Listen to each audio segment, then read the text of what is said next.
നമ്മളിന്ന് ഈസി ആയിട്ടുള്ളൊരു മുട്ടക്കറിയാണ് കാണിക്കാൻ പോകുന്നത്. അപ്പം അതിനായിട്ടൊരു ഇത്തിരിക്കോളം വെളിച്ചെണ്ണ ഒഴിച്ചു കൊടുക്കുക. ഇതിലോട്ടൊരു 1/4 ടീസ്പൂൺ മുളക് പൊടി ഇട്ട് കൊടുക്കുക.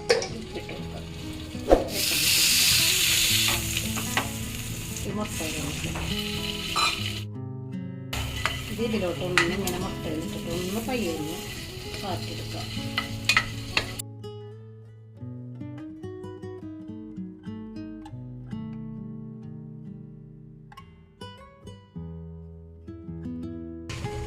നമുക്ക് വേറൊരു ചട്ടി വെച്ച് കൊടുക്കാം കേട്ടോ. അപ്പോൾ അതേ ഒരു ടീസ്പൂൺ വെളിച്ചെണ്ണ ഒഴിച്ചിട്ടുണ്ട് കേട്ടോ. വെളിച്ചെണ്ണ ഒന്ന് ചൂടായി വന്നതിന് ശേഷം നമുക്ക് സവാള, പച്ചമുളക്, പുളി വെച്ചും കൂടി ഇട്ട് കൊടുക്കാം കേട്ടോ. അതിട്ടിട്ട് നന്നായിട്ടൊന്ന് വഴറ്റിയെടുക്കാം. കൂട്ടത്തിലില്ലേ നമുക്കൊരു 1/2 ടീസ്പൂൺ ഉപ്പ് ഇട്ട് കൊടുക്കാം കേട്ടോ. എന്നിട്ട് ഒന്നും കൂടി നന്നായിട്ടൊന്ന് വഴറ്റിയെടുക്കാം. സിമ്പിളായിട്ടുള്ളൊരു മുട്ടക്കറിയാണ് കേട്ടോ. നമുക്കിപ്പോൾ രാവിലെ തിരക്ക് പിടിച്ച സമയമാണെങ്കിൽ പെട്ടെന്ന് തയ്യാറാക്കാൻ പറ്റിയൊരു മുട്ടക്കറിയാണ് കേട്ടോ ഞാൻ കാണിക്കുന്നത്. 1/4 ടീസ്പൂൺ പെരുംജീരകത്തിൻ്റെ പൊടി ഇട്ട് കൊടുക്കാം. ഒരു 1/4 ടീസ്പൂൺ മഞ്ഞൾപ്പൊടി, ഒരു 1/2 ടീസ്പൂൺ മല്ലിപ്പൊടി, 1 ടീസ്പൂൺ മുളക് പൊടി, ഒരു 1/2 ടീസ്പൂൺ ചിക്കൻ മസാല.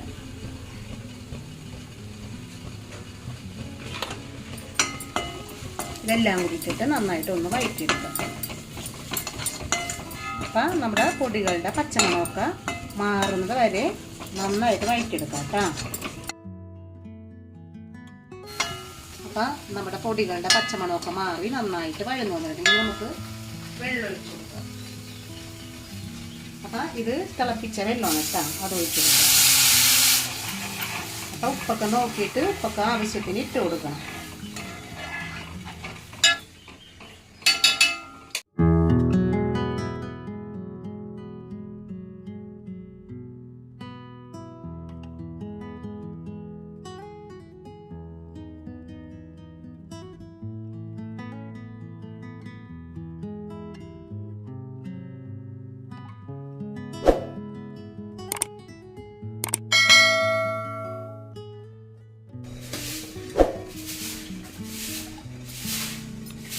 അപ്പോൾ അതേ ഇന്നത്തെ ബ്രേക്ക്ഫാസ്റ്റിന് ഞങ്ങൾക്ക് പുട്ടും മുട്ടക്കറിയാണ് കേട്ടോ.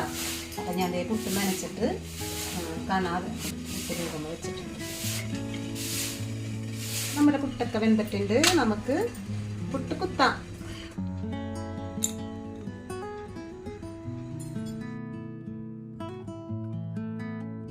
ഞങ്ങൾക്ക് നോയമ്പായതുകൊണ്ട് മുട്ട കഴിക്കാത്തവരുണ്ടേ. അപ്പം എല്ലാവരും നോയമ്പല്ല. അതിന് ഞാൻ പഴവും പിന്നെ പുട്ടും കൂടി തേങ്ങയും കൂടി വെച്ചിട്ടില്ല.